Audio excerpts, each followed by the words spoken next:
Welcome. Today we're doing a deep dive into a group that, well, many find deeply controversial, the Westboro Baptist Church. We've looked through the source material to really pull out the key insights, their origins, their pretty shocking beliefs, those infamous tactics, and what life inside is actually like. It's definitely a challenging subject. But understanding it, we think, helps grasp some complex societal issues. So let's get into it. Where does a group like this even start? It really starts in Topeka, Kansas. Hmm. 1955, he was founded by Fred Phelps, and he's often described, as his fire and brimstone preacher type. But he was also, interestingly, a disbarred lawyer. Wow. Okay. Disbarred lawyer and a preacher. That's quite the combination. It sounds like that legal background wasn't just incidental, was it? Did it actually shape how they operated, how they even funded themselves? Oh, absolutely, it was central. You see, the church itself, it's tiny. Estimates are like 30 to 100 people, tops. Mm-hmm. And many, maybe most, are Phelps family members. It creates this really closed-off community. Literally, their homes often surround the church building. Right. Very insular. Exactly. And the finances, they're unusual. Some members have regular jobs, even state government jobs in Kansas. Mm. But a significant chunk of their funding, it came from winning lawsuits or getting settlements. Lawsuits related to their protesting? Precisely. They'd provoke situations with their protests, often pushing First Amendment boundaries, knowing they'd likely get sued. And then they'd use those legal battles, leveraging free speech arguments, to actually fund their operations through the settlements. It's a really stark use of the legal system. So the legal system itself became a tool, almost a weapon, and a funding source. That's fundamental to understanding them then. Okay, so moving from structure to beliefs. Their public face is extreme, clearly.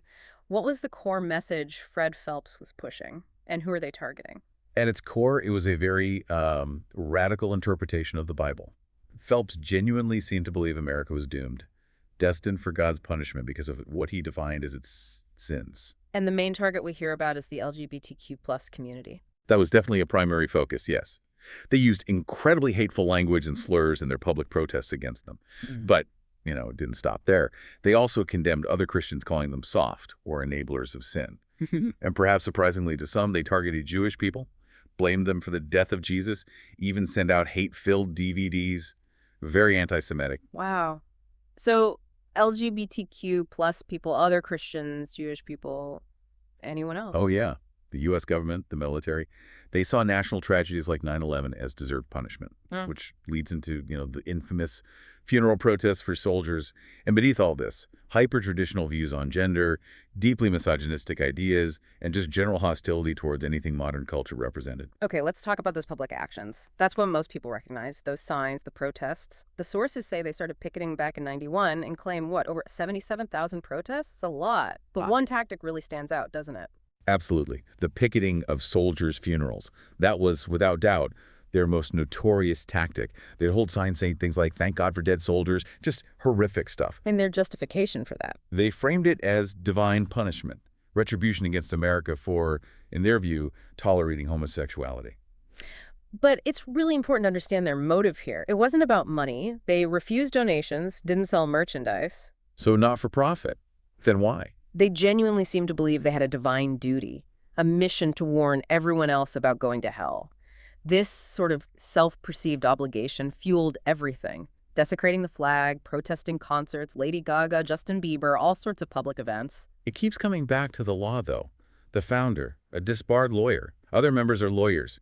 How did that legal knowledge play into these public actions? It was critical. Their legal know-how wasn't just for defense, it was proactive. They used the courts strategically, not just to protect their right to protest under the First Amendment, which they did successfully, but, as we said, also to fund their activities through those litigation settlements. And the peak of that was the Supreme Court case, right? Exactly. Snyder v. Phelps in 2011. The Supreme Court actually upheld their right to protest funerals, even military funerals, despite the massive public outrage. It really highlights the complex, sometimes uncomfortable aspects of free speech protections. So the very system meant to protect rights was leveraged to fund and amplify what most people see as hate speech. That's a powerful point. Did this approach cause issues internationally? Oh, definitely. Their extreme views and threats, particularly about picketing high-profile funerals abroad, got them banned from entering Canada and the UK.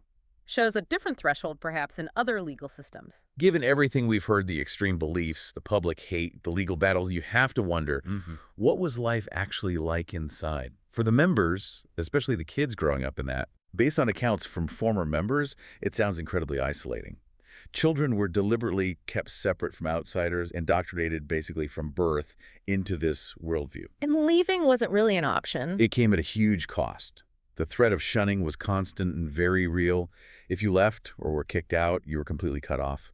No contact with family, no support, total severance.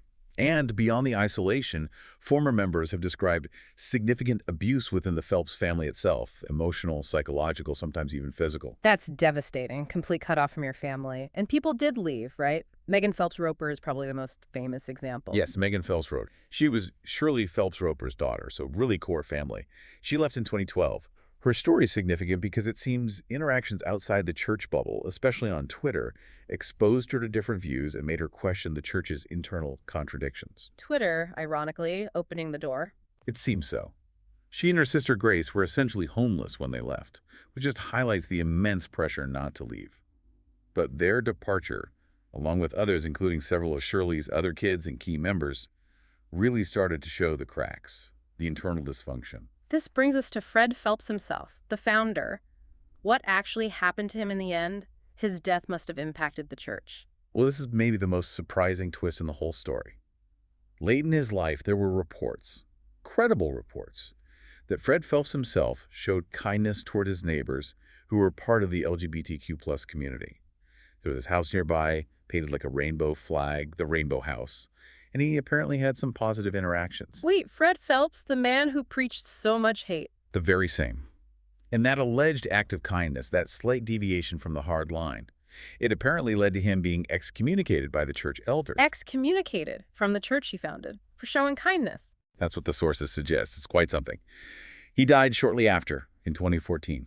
And after his death, the leadership structure changed. It became a male-only elder board. His daughter, Shirley, who had been a prominent spokesperson, was effectively sidelined.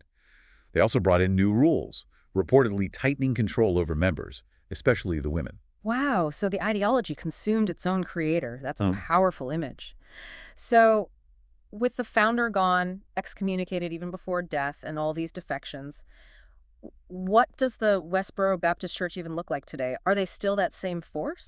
They do still exist. They still picket, still preach their message of hate, but the sources suggest they're diminished. Fewer prominent figures leading the charge. The sermons aren't quite as fiery as when Phelps was at the helm. Membership seems mainly sustained by births within the group now. Very few outsiders join. And the defections continue. The rate seems high, yes. So combine the defections with the lack of new recruits. Their long-term survival looks pretty uncertain. They're arguably a shadow of what they once were in terms of public impact.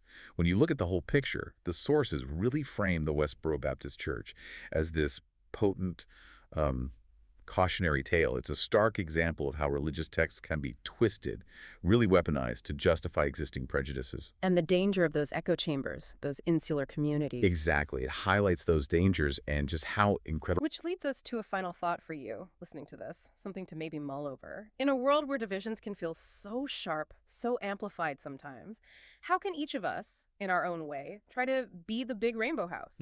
How can we face hate, not necessarily with more anger, but with defiant understanding and compassion day by day?